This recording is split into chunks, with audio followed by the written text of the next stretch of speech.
ایک lieutenant general نے انہوں نے کہا جی ہم پاکستان کو جب چاہیں گے جس ٹائم پہ چاہیں گے ہم پانی روک کے رکھیں گے, جب ضرورت ہوگی پانی کی تو نہیں دیں گے, جب ضرورت نہیں ہوگی تو پاکستان کے ساتھ ہم جب بھی جو کرنا چاہیں وہ ہم کر سکتے ہیں. آن گراؤنڈ پریکٹیکلی جتنے بھی ان کے وار اینڈ منورز ہیں, ان کی جتنی بھی چھوٹی موٹی چیزیں پاکستان کے اگینسٹ وہ کر سکتے تھے اس میں بلاک ہو چکے ہیں. کے پی گورنمنٹ کو یہ بڑے اچھے طریقے سے پتہ ہے, سب کو یہ پتہ ہے کہ جی یہ جو ناسور ہے, یہ جو دہشت گردی ہے, جب تک ہم فیڈرل گورنمنٹ کے ساتھ مل کے کچھ نہیں کریں گے تو اس کا کچھ بھی نہیں ہو سکتا. جب تک دنیا کی بڑی طاقتیں وہ ہمارے ساتھ نہیں کھڑی ہوتی, وہ اپنی آواز نہیں بلند کرتی, تو انڈیا اپنی حرکتوں سے باز نہیں آئے گا.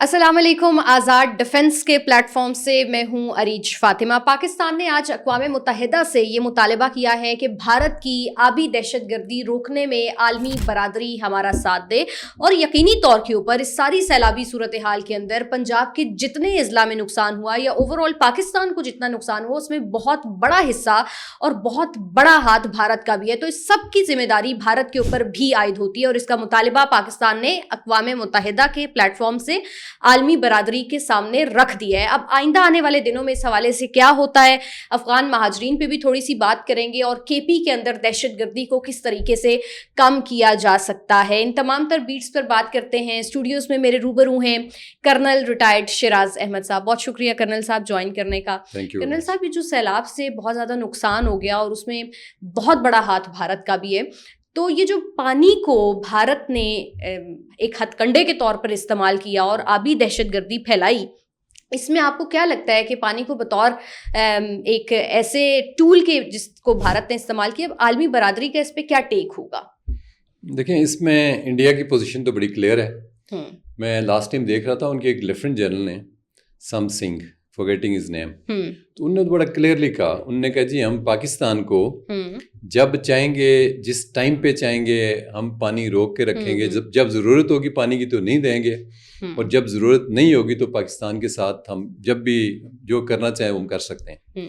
میں کہتا ہوں بڑا انفارچونیٹ ہے, اور یہ ان کا ایک ملٹری ٹلٹ جو ہے نا, آپ سمجھ لیں کہ اگر ان کی پہلے ملیٹریلی وہ پاکستان کو سبجیوگیٹ کرنا چاہ رہے تھے, پاکستان کو جو بھی کرنا چاہ رہے تھے, لیکن اب ہم یہ سمجھتے ہیں کہ انہوں نے اپنی ملٹری کی ایک جو ونگ ہے کمپلیٹ, جو ایک وار کا ونگ ہوتا ہے نا آپ کا نارمل, جس میں آپ نے جہاز رکھے ہوئے ہیں, آپ کی توپیں ہیں, آپ کی باقی چیزیں ہیں, تو میرے خیال سے انڈیا نے ایز اے ویپن اس کو بھی یوز کر رہا ہے. اور میں یہ سوچ رہا تھا کہ اس جنرل کو میں سلوٹ کرتا ہوں جس قوم نے اس کو جنرل بنایا, اس کو شرم کرنی چاہیے کہ بھئی تم جرنیل ہو, آپ بات کرو کہ جی ہم جہاز لے کے جائیں گے, ہم توپیں لے کے جائیں گے, ہم ٹینکس لے کے جائیں گے, ہم پاکستان کو فتح کریں گے, ہم یہ کر دیں گے, وہ کر دیں گے, اور وہ بات کریں جی ہم پانی چھوڑیں گے. مطلب اتنا انسلٹنگ ہے ایک سولجر کے لیے اس لیول پہ آ کے بات کرنا. تو میں فردر کوئی اتنا ان پارلیمنٹری ورڈ یوز نہیں کرنا چاہتا, لیکن دل بڑا کرتا ہے میرا بینگ اے سولجر کہ ایک سولجر کو اگر یہ ایسی بات کرے ایک جنرل آ کے اس کا, تو یہ ان کا جو مائنڈ سیٹ یہ ریفلیکٹ کر رہا ہے کہ پروبیبلی ابھی انہوں نے ایز اے ویپن یہ استعمال کرنا ہے against Pakistan, because on ground practically جتنے بھی ان کے وار اینڈ منورز ہیں, ان کی جتنی بھی چھوٹی موٹی چیزیں پاکستان کے اگینسٹ وہ کر سکتے تھے اس میں بلاک ہو چکے ہیں. اب دوسرے لفظوں میں سمجھے کہ انڈیا بے بس ہو چکا ہے. اب بے بسی کے عالم میں اس کے پاس آخری اربا یہی تھا, اور اس کو ہم یہ کہتے ہیں کہ یہ ان کے کمپنسیٹری ریئیکشنز ہیں کہ اپنے غصے کو ٹھنڈا کرنے کے لیے اور اپنی قوم کو بتانے کے لیے کہ پاکستان کو, اور آپ نے کہا نقصان ہوا, نقصان نہیں ہوا, تباہی ہوئی ہے پاکستان کے اندر. اس وقت میرا اپنا ایک ڈاکٹر ہے ہمارا ڈیری فارمنگ میں, تو وہ مجھے بتا رہے تھے جی کہ ہمارے گاؤں میں 20 فٹ پانی کھڑا ہوا ہے. بالکل ایسے ہی ہے. دیکھیں, اس سے پہلے بھی بارشیں ہوتی رہی ہیں, اس سے پہلے بھی سیلاب آتے رہے ہیں, لیکن اس دفعہ اسپیشلی جو انڈیا کی اور ہماری کنفرنٹریشن ہوئی مئی کے مہینے میں, اس کے بعد سے ایک دشمنی کا ایک نیا باب ہمارا سٹارٹ ہوا. تو انڈیا نے اپنی بے بسی کو کمپنسیٹ کرنے کے لیے وہ اس طرف ایسے اس نے ہتھ کنڈے استعمال کرنے شروع کیے ہیں. جہاں تک عالمی برادری کا تعلق ہے, دیکھیں یہ جتنے بھی ہیں نا جی, یہ تمام لوگ یہ میں پہلی بار سے بات کر چکا ہوں, طاقت پہ بلیو کرتے ہیں. یہاں پہ کوئی میرٹ نہیں ہے, کوئی جسٹس نہیں ہے. جو ان کا آپس میں ایک الائنمنٹ ہے امریکنز اور انڈیا کی, اس کو کمپلیٹ جو اس وقت بیک اپ مل رہا ہے انڈیا کو, وہ امریکہ کا مل رہا ہے. آلدو وہ اپیرنٹلی ہمیں بتا رہے ہیں جی کہ ہم نے بھارت کو یہ کہہ دیا, لیکن ان کا جو اسٹریٹجک ٹلٹ ہے ہلکا سا پاکستان کی طرف تو ہم فیل کر رہے ہیں بیکاز آف سرٹن ریزنس, کیونکہ امریکنز بھی انڈر پریشر ہیں آفٹر ہمارا جو آپریشن ہوا مے والا اگینسٹ انڈیا, تو اس میں تو ان کو پریشانی ہے. لیکن میں سمجھتا ہوں کہ جب تک دنیا کی بڑی طاقتیں وہ ہمارے ساتھ نہیں کھڑی ہوتی, وہ اپنی آواز نہیں بلند کرتی, تو انڈیا اپنی حرکتوں سے باز نہیں آئے گا. ٹھیک ہے. اچھا, یہ ساری سچویشن اس کو بطور ہتھیار جو بھارت اب استعمال کر رہا ہے, تو یہ امن و استحکام کے لیے بھی بہت بڑا خطرہ ہے. دونوں ملک ایک میز پر کیسے بیٹھیں گے, چیزیں تو پھر خراب ہوتی ہی چلی جائیں گی. تو آپ کو کیا لگتا ہے کہ اگر اس میں کوئی عالمی طاقت کردار ادا کر بھی سکتی ہے تو وہ کیا ہی اقدامات ہوں گے؟ دیکھیں, انٹرنیشنلی جو سب سے بڑا ہمارا مسئلہ تو ایک ہی ہے انڈیا کے ساتھ, وہ مسئلہ کشمیر ہے. اس میں عالمی طاقتیں کردار ادا کرنا چاہتی بھی ہیں. ایون امریکنز نے ان کو آفر کیا کہ جی ہم آپ کو بٹھا کے مسئلہ حل کر سکتے ہیں. ایون مطلب جتنی بھی بڑی بڑی طاقتیں ہیں ان کی خواہش ضرور ہے کہ اس چیز کو ہم ڈیفیوز کریں انڈیا اور پاکستان کے درمیان, لیکن مسئلہ یہ ہے کہ انڈیا کرنا نہیں چاہتا. اس کے اپنے ویسٹڈ انٹرسٹ ہیں, اور اسپیشلی یہ جو گورنمنٹ اس وقت انڈیا کے اندر ہے ان کا یہ ہیٹ مانگرز ہیں. یہ چاہتے ہیں کہ جتنی بڑی ہم نفرت پھیلائیں گے اتنا بڑا ووٹ بینک ان کو ملے گا. تو یہ انڈین قوم کو بھی سمجھنا ہے اور ہمیں بھی اس بات کو سمجھنا ہے, جب تک انڈیا کی قوم ان کے خلاف ان کے سارے عزائم سمجھ کے کھڑی نہیں ہوتی, یہ لوگ اس سے باز نہیں آئیں گے, اور یہ طرح طرح کی جو ہے نا ترکیبیں ہمارے خلاف یہ کرتے رہیں گے. اچھا ٹھیک ہے. اچھا, یہ جو افغان مہاجرین کا مسئلہ ہے اس کے اوپر ہم دیکھ رہے ہیں کہ کے پی گورنمنٹ جو ہے وہ وفاق کے ساتھ اس طرح سے کوآپریٹ نہیں کر رہی ہے جہاں پر جیسے کرنا چاہیے, اور دہشت گردی جتنی خیبر پختونخوا کے اندر ہے وہ تو ہمیں معلوم ہے کہ پاکستان کے کسی بھی اور صوبے کے اندر اتنی نہیں ہے. تو آپ کو کیا لگتا ہے کہ کتنی کوآپریشن کی ضرورت ہے اس ساری سچویشن کے اندر کے پی گورنمنٹ کی کہ وہ وفاق کا ساتھ دے تاکہ دہشت گردی کو جڑ سے ختم کرنے میں مل کر سب اپنا اپنا حصہ ڈالیں اور اس کی جڑوں کو کاٹا جا سکے؟ اب دیکھیں, جو یہ ہیں کے پی گورنمنٹ ہے, آپ کو پتہ ہے ان کی پولیٹیکل ڈفرینسز تو ہیں, لیکن بات یہ ہے کہ پولیٹیکل ڈفرینسز جو ہیں نا ان کو اسٹیٹ کے اندر جو ڈفرینسز ہیں یا اسٹیٹ انٹرسٹ کے اوپر نہیں آنا چاہیے. اب کے پی گورنمنٹ کو یہ بڑے اچھے طریقے سے پتہ ہے, سب کو یہ پتہ ہے کہ جی یہ جو ناسور ہے, یہ جو دہشت گردی ہے, جب تک ہم فیڈرل گورنمنٹ کے ساتھ مل کے کچھ نہیں کریں گے تو اس کا کچھ بھی نہیں ہو سکتا. تو اگر وہ فیڈرل گورنمنٹ کا ساتھ نہیں دیتے تو اس کا مطلب یہ ہے کہ وہ اسٹیٹ کے ساتھ زیادتی کر رہے ہیں, ٹھیک ہے, جو ظلم کر رہے ہیں. اب دیکھیں نا کتنی وہاں پہ شہادتیں ہو رہی ہیں, ہر روز ایک نیا ینگسٹر جو ہے, ہمارے آفیسرز ان کی قربانی لگتی ہے اس ملک کے لیے.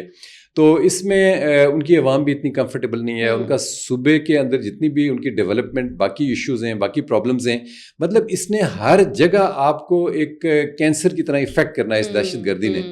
تو ان کو یہ سمجھنی ہے بات, اور ڈیفینیٹلی جب تک یہ وفاق کا ساتھ نہیں دیں گے تو اس کا مطلب ہے کہ یہ ریاست پاکستان کا ساتھ نہیں دے رہے. تو اس لیے کے پی گورنمنٹ کو بڑا سوچ سمجھ کے اس کے اوپر چلنا چاہیے, اور عوامی مفاد کے ساتھ ساتھ ان کو اپنے اسٹیٹ کا جو انٹرسٹ ہے اس کو بھی سامنے رکھ کے تو ڈیسیژنز لینے چاہیے. اور کرنل صاحب, اس میں ایک اور اہم چیز یہ بھی ہے کہ شدت پسند کارروائیوں کو بھی تو روکنا ہے نا. تو آپ کو کیا لگتا ہے کہ کون سی ایسی چیز ہو سکتی ہے جو اس میں اہم کردار ادا کر سکتی ہے کہ ان کو روکا بھی جائے, کم بھی کیا جائے, اور ان شدت پسندوں کا خاتمہ بھی پاکستان سے ہو جائے؟ جی, اس میں جو بیسٹ طریقہ کار ہے نا, آپ دیکھیں کہ آپ نے جو اس کی روٹ کاز ہے نا اس کو بھی ختم کرنا ہے. بالکل ایسا ہی ہے. اب گورنمنٹ جو افغانستان کی گورنمنٹ ہے, انفیکٹ ہم نے سب سے بڑی بات یہ سمجھنا ہے کہ یہاں پہ انٹرنیشنل پالیٹکس ہو رہی ہے, ٹھیک ہے جی. یہ جب آپ اسٹیٹ کے خلاف کوئی لڑتا ہے نا, اس کے پیچھے اسٹیٹس ہوتی ہیں.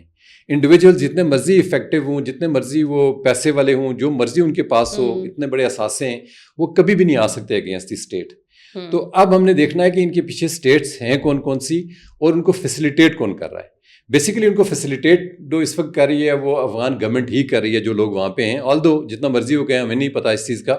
تو میں سمجھتا ہوں کہ ہماری جو ڈپلومیسی ہے اس کو تھوڑا سا ہمیں بہتر کرنا ہے. اور کے پی گورنمنٹ دیکھیں, ان کا کلچر ایک ہے, وہ اپنی ایک دوسرے کی زبان سمجھتے ہیں, جو کے پی کے لوگ ہیں جو افغانستان کے ہیں. تو فیڈرل گورنمنٹ کو بات ماننی چاہیے کے پی والوں کی, اور کے پی کی جو بات ہے فیڈرل گورنمنٹ کو بھی ماننی چاہیے. دونوں کو ایک وائس ورسا چلنا چاہیے. تو میں سمجھتا ہوں کہ ان کو اپنے وفود جو ہیں وہاں پہ بھیجنے چاہیے افغانستان کے اندر. اور جتنی ایک دیکھیں, جب بھی آپ کسی بات چیت کو سٹارٹ کرتے ہیں تو اس میں بڑی خیر و برکت پیدا ہوتی ہے اور ایک انڈرسٹینڈنگ آتی ہے. جب آپ میں ایک گیپس پیدا ہو جاتے ہیں, کمیونیکیشن گیپس آتے ہیں, تو پھر وہ گیپس جو فل اپ ہوتے ہیں اسی طرح کی چیزوں سے جس میں دہشت گردی باقی چیزیں آتی ہیں.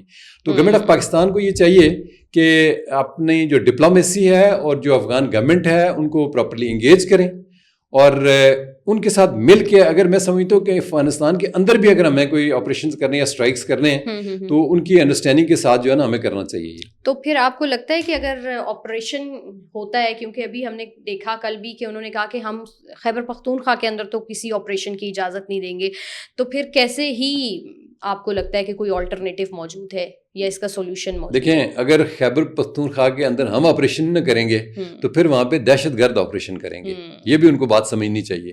تو اگر وہ اس سٹیج پہ گورنمنٹ آف پاکستان سے نہیں کریں گے کوآپریٹ تو میں سمجھتا ہوں کہ فیوچر میں ان کے لیے بہت بڑی ڈیفیکلٹیز ہوں گی، ڈیفیکلٹیز کے پہاڑ کھڑے ہو جائیں گے ان کے سامنے. اچھا کرنل صاحب، ابھی آپ نے ایک اسٹیٹمنٹ دی تھی جو سوشل میڈیا کے اوپر بڑی سرکولیٹ بھی کرتی رہی اور اس کا تعلق تھا کشمیریوں کے ساتھ، اور آپ نے کہا کہ پاکستان چونکہ نیوکلیئر اسٹیٹ ہے تو اس نیوکلیئر اسٹیٹ میں اگر کشمیری بھی پاکستان کا حصہ بن جاتے ہیں تو ظاہر ہے ان کے لیے بھی بڑا اچھا ہو جائے گا اور فائدہ بھی ہے. تو آپ کو کیا لگتا ہے کہ اگر کشمیر پاکستان کا حصہ بنے گا جو آپ بھی کہہ رہے ہیں تو کیا کیا فوائد ہیں جو کشمیریوں کو ایز اے کشمیری یا ایز اے پاکستانی پھر حاصل ہوں گے؟ دیکھیں سب سے بڑی جو بات ہے وہ آپ کی ایک سیفٹی اینڈ سیکیورٹی ایک نیشن کے لیے بڑا ضروری ہے. تو جب یہ بات کرتے ہیں نا، یہ لوگ کہتے ہیں جی کشمیر کو انڈیپینڈنٹ ہونا چاہیے، ایک نقطہ نظر کچھ لوگوں کا ہے، لیکن میرا اس میں ٹیک یہ ہے کہ کشمیر اگر انڈیپینڈنٹ ہوگا، مثال کے طور پہ اگر آپ پاکستان اور انڈیا کے درمیان ایک ٹینٹ لگا دیتے ہیں وہ کشمیر آ جاتا ہے. تو اگر آپ ساؤتھ پیسیفک اسٹریٹجی دیکھیں اور امریکنز کا اور چائنیز کا اور جو انڈیا ہے، اس ٹرائکے کو اگر آپ دیکھیں تو جب یہ سی پیک کو کاٹنے جائیں گے تھرو کشمیر، ٹھیک ہے جی، تو جب انڈیا وہاں سے آپ سپوز کریں نا آپ انڈیپینڈنٹ ہیں تو آپ کی انڈیپینڈنس کہاں جائے گی؟ اگر آپ ان کو آپ الاؤ نہیں کرتے انڈینس کو جانا تو وہ آپ کو ماریں گے. آپ الاؤ کرتے ہیں تو پورا پھر وہ چائنیز بھی وہاں پہ آ جائیں گے، ایک بیٹل فیلڈ بنے گی اور کشمیر تباہی کی طرف چلا جائے گا. تو اس لیے میں کہتا ہوں کہ کشمیر جو ہے نا بہت فریجائل ہے، یہ تمام نیوکلیئر پاور سے گھرا ہوا ہے، دائیں بائیں اس کے ہیں. پاکستان کو تو کوئی اعتراض نہیں ہے کہ کشمیر انڈیپینڈنٹ رہے یا جس مرضی کے ساتھ رہے، لیکن میرا یہ اپنا ماننا ہے کہ ایک جو نیوکلیئر اسٹیٹ ہے اسی کی خود مختاری آج کل کے زمانے میں گارنٹیڈ ہے اس دنیا کے اندر. ادروائز جن کے پاس نیوکلیئر ویپنز نہیں ہیں اسٹیٹس کے پاس تو ان کی کوئی بھی مطلب جو ہے نا سیفٹی سیکیورٹی وقت کچھ بھی نہیں ہے، ان کو جس وقت مرضی آپ جو ہے نا واک ان کر لیں وہاں پہ. ٹھیک ہے جی، بہت شکریہ کرنل صاحب ہمارے ساتھ موجود تھے. انشاءاللہ نیکسٹ پوڈ کاسٹ میں کچھ اور بڑے نئے ایشوز لے کر اور جیو پولیٹیکل سچویشن پھر بات کریں گے. بہت شکریہ کرنل صاحب آپ کا، اپنا بہت سارا خیال رکھیے. اللہ حافظ.